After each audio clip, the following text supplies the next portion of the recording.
आइए नजर डालते हैं आज की खास खबरों। मुख्यमंत्री ने कहा, प्रधानमंत्री श्री नरेंद्र मोदी जी की चल रही लहर, जिसके चलते कांग्रेस को चुनाव लड़ने के लिए नहीं मिल रहे प्रत्याशी। मुख्यमंत्री ने कहा, भाजपा ने जब 10 दिन पहले घोषित किए उम्मीदवार, तब कांग्रेस को बड़े महानगरों में भी नहीं मिल रहे उम्मीदवार। देश और प्रदेश की जनता है भाजपा के साथ। मुख्यमंत्री डॉक्टर मोहन यादव ने कहा कि 100 दिन के कार्यकाल में प्रदेश सरकार ने हासिल की है कई उपलब्धियां। मोदी जी के नेतृत्व में हम प्रदेश के विकास में कोई कोर कसर नहीं छोड़ेंगे।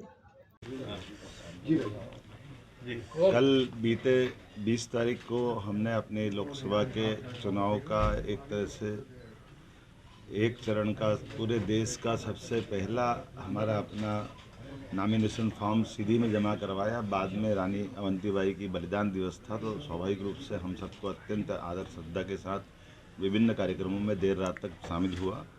मुझे इस बात का संतोष है कि हमारा ये पूरा वीरों का क्षेत्र, खास करके गोंडवाना के काल से लगाकर उसके पूर्ववर्ती काल में, जिसने सदैव आज़ादी की अलग जगाई, और अभी वर्तमान में यशस्वी प्रधानमंत्री श्रीमान नरेंद्र मोदी जी के नेतृत्व में हमने अपनी नई शिक्षा नीति 2020 का भी जब प्रदेश में देश में सबसे पहले लागू किया, उसका परिणाम है कि हमारे सारे महापुरुषों को हमने पाठ्यक्रम में स्थान दिया। रानी अवंतीबाई के नाम पर भी सागर में विश्वविद्यालय खोला हमने। पहली कैबिनेट जबलपुर से मेरा अत्यंत आत्मीय लगाव है, कॉलेज जीवन से एक विशेष स्नेह जैसे किसी नगर से बजाता है। मैं इस बात को महसूस करता हूँ कि इसीलिए हमने अपनी पहली कैबिनेट भी हमारे मित्रों के साथ, माननीय राकेश जी, माननीय अशोक रोहानी जी और सारे मित्रों के साथ हमने जब पहली कैबिनेट की थी, और हमने रानी दुर्गावती, रानी अवंतीबाई को स्मरण किया था। आने वाले समय में जबलपुर और पूरा प्रदेश, खास करके ऐसे शहर जिनके विकास की बहुत बड़ी संभावना है, इनके विकास का हम अच्छे से रोड मैप बना रहे हैं। हमारी कैबिनेट में भी हमने निर्णय किए हैं।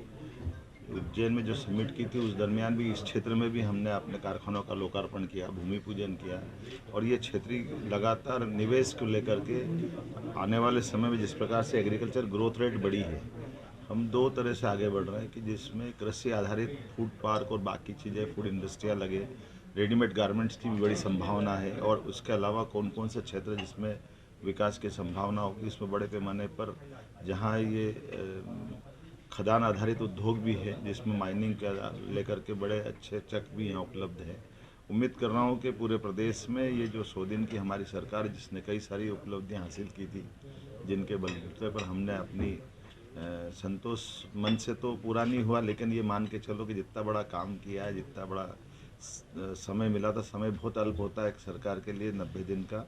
ऐसे में सरकार का गठन, मंत्रिमंडल का गठन, तमाम प्रकार की बदलाव के बावजूद भी हमें संतोष है। यशस्वी प्रधानमंत्री ने जो हम सबको मार्गदर्शन दिया, हम उनके नेतृत्व में इस चुनाव की तरफ बढ़ गए हैं, और जिस प्रकार से जनता का रिस्पांस मिल रहा है वो काबिले तारीफ़ है। निश्चित रूप से हमारे इस माननीय मोदी जी का जो लहर चल रही है, यही हालत है कि कांग्रेस को प्रत्याशी भी नहीं मिल पा रहे। आज की स्थिति में जब हमने सारे प्रत्याशी लगभग 10 दिन पहले डिक्लेयर कर चुके कांग्रेस को, आज सारे बड़े बड़े महानगर से उनकी सीटों पे कोई प्रत्याशी नहीं मिल रहे।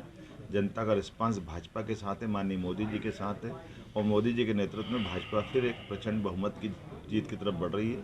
और ये जो हमारा टारगेट था, 2014 में हम 27 जीते, 2019 में 28 जीते, और अब क्लीन स्वीप करने वाले हैं। और जो अब की बार 400 पार माननीय मोदी जी का जो नारा है, निश्चित रूप से हम उस दिशा में आगे बढ़ रहे हैं। मेरी अपनी ओर से प्रदेश की जनता को ये आश्वस्त करना चाहूँगा कि माननीय मोदी जी के नेतृत्व में डबल इंजन की सरकार द्रुत गति से आगे बढ़ेगी, और विकास के किसी मामले में कोई कोर कसर बाकी नहीं रहेगी। बहुत धन्यवाद।